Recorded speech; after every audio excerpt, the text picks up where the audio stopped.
बिस्मिल्लाहिर्रहमानिर्रहीम। तमाम legal fraternity को अस्सलाम वालेकुम। कराची बार एसोसिएशन को मैं खराज अकीदत इसलिए पेश करना चाहूँगा कि जब भी इंस्टीट्यूशनल इंडिपेंडेंस की बात हुई है, हमेशा से कराची बार एसोसिएशन सबसे आगे रहा है। और आज भी जो हमें फ़ख्र है आज इस कैबिनेट पे जो हमने सेलेक्ट की है द जनरल सेक्रेटरी और प्रेसिडेंट और पूरी काबिना को, वो आज भी आइन के साथ खड़ी है और इंसानी हकूक़ की पामाली के जो इक़दाम किए जा रहे हैं उनके खिलाफ आवाज़ बनी है। मैं अपनी स्पीच का जो स्टार्ट करता हूँ डिक्लेरेशन से, जो प्रीएम्बल का है। Faithful to the declaration made by the founder of Pakistan Quaid Azam Mohammad Ali Jinnah that Pakistan would be the democratic state based on the Islamic social principle of social justice। पहला। दूसरा, आर्टिकल 2 में ऑब्जेक्टिव रेजोल्यूशन है, all the principles and the provisions set out in the objective resolution shall meet the substantive part of constitution। ये दोनों quotes मैं इसलिए कर रहा हूँ कि ये दोनों जो इंस्टीट्यूशनल इंडिपेंडेंस की है उसके लिए ज़रूरी है। उससे पहले मैं एक बात करना चाहता हूँ। हम हमेशा सुनते हैं कि सुपरमेसिव पार्लियामेंट की है, लेकिन मैं बताऊंगा कि जो कॉन्स्टिट्यूशन ऑफ पाकिस्तान का प्रीएम्बल है वो सुपरमेसी किसको देता है?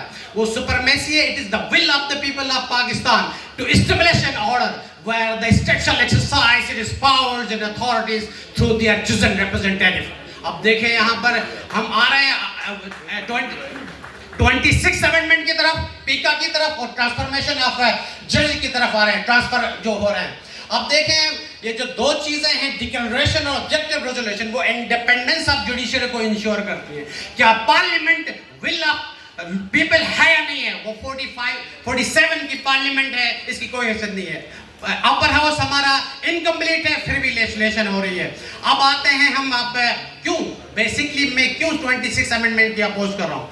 पार्ट 7 है जुडिकेचर का, article 175 sub article 3 clearly separation of powers का कंसेप्ट देता है। Judiciary, executive and legislation, all the 3 organ of state should do their works within their own spare.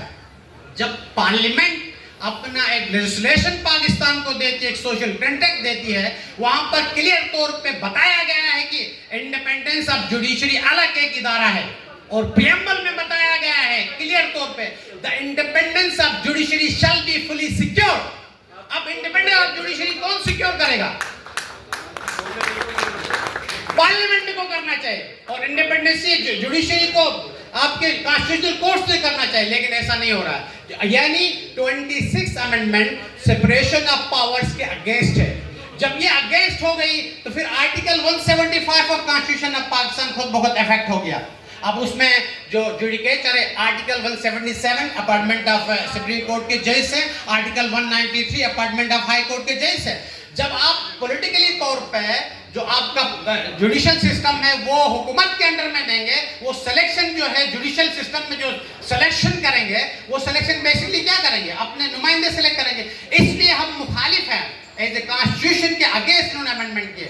Second पे आता हूं मैं पीका एक्ट पे। पीका खासतौर पे दुनिया में जितने भी शऊर अवेयरनेस का फैक्टर है वो सोशल मीडिया या प्रिंट मीडिया या नेशनल मीडिया देता है। Article 19 of the Constitution of Pakistan ensure the basic and the fundamental right which is the freedom of speech ensure करता है।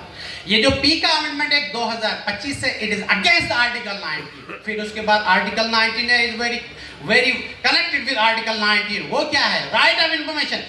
जब आप फेक न्यूज के बुनियाद पे झूठे FIR करेंगे तो राइट ऑफ इंफॉर्मेशन लोगों तक कैसे पहुंचेगा? इसलिए मैं अगेंस्ट हूँ ये जो पीका अमेंडमेंट 2025 का। अब आते हैं ट्रांसफर का। ट्रांसफर में जुडिकेचर है, पार्ट 7 चैप्टर 3 है, आर्टिकल 200 डील करता है।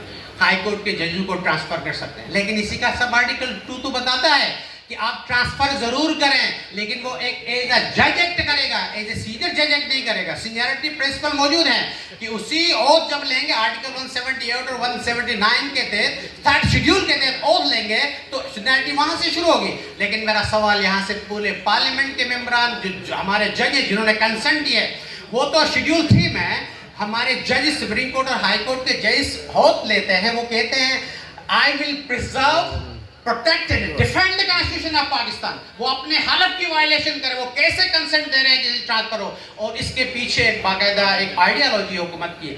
जज ट्रांसफर इसलिए किए जाते हैं, बेंच पाकिस्तान इसलिए बनाए जाते हैं इस वक्त, खास तौर पे एक खास सिनेरियो में इसलिए बनाए जाते हैं कि अपने मनपसंद फैसले लिए जाए। यहाँ से जजों को ट्रांसफर के हम खिलाफ नहीं हैं, क्योंकि अगर जज कोई ट्रांसफर होता है तो वो इजाजत है, लेकिन हम इस चीज के खिलाफ हैं कि अपने मनपसंद जजों को chief justice of high courts बनाएं। 5 जो हाई कोर्ट हैं वो कॉन्स्टिट्यूशनल कोर्ट से आर्टिकल 175 के तहत एस्टेब्लिश है, वहां पर आईनी जज वहां मौजूद होने चाहिए। तो मैं कराची बार एसोसिएशन को दोबारा खराज अकीदत पेश करता हूं कि वो हमेशा आईन के साथ खड़े रहे हैं, फंडामेंटल राइट के साथ रहे हैं, और हमेशा आवाम की हुकूक की बात करते हैं। पाकिस्तान जिंदाबाद।